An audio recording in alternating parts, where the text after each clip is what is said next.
कहो राड़ू मंग धोनो बेटा काटो हमारे भातारा के रखले बाड़ू अरे तार कीड़ा पड़िया हो तारे जवानी में आग लगी है जल्लू हमारा मर्दे के लेके सुतल बाड़ू करे रानी टिकी के गरिया हो तल देत तोर नाम धई तू कहनी हरे रानी करे मंग धोनी हम तोर नाम नहीं है अरे रानी ते हमरे ना गरिया हो तरे तबे देखत ते हमरे मुंह दे देख दे गरिया हो तरे तो तेही तो हमारे माता के रखले बाड़ू हां लेके सुतल रात भर हमारे मर्दे के लेके सुतबू तो हर मानी के बार खींच लेबे जल्लू जितना शौक बा अपन मर्दा के देखे खातिर त अपने लगे सुताला हमारा बोलम के दिहले मतिया पे मारी रे हमारा सो जन्म के दिहले मतिया पे मारी रे लगा माना सुते कहियो सुते गोड़ा बारी रे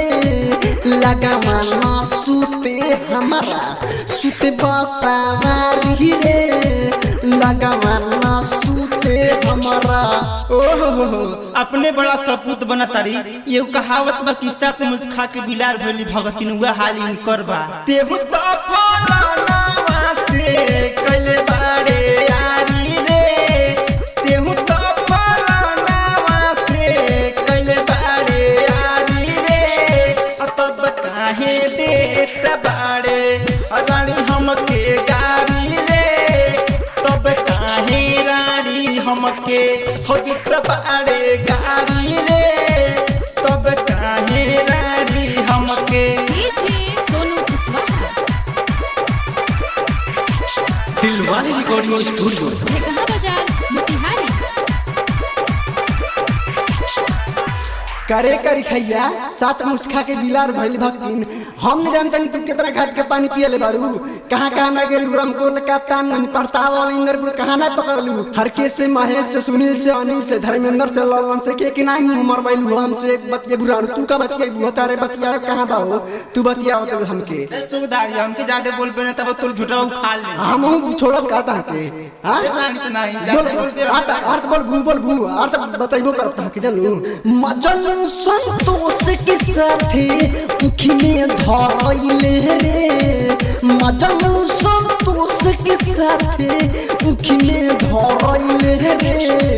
संदीप यमन के चूना लगइले रे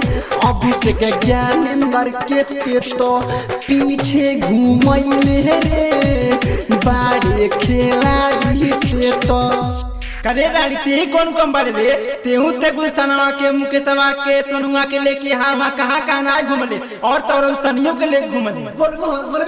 तू बोलू छोटवा नोच के बारे तर मंगे बर्बाद होत मर कृष्णा के साथ तेहू कुशीनगर गइले रे कृष्णा के साथ तेहू कुशीनगर गइले रे सोनी दिलवाले के साथे हाथा पकड़इले रे सोनी दिलवाले के साथे हाथा पकड़इले रे सोनिया दिलवाले के साथे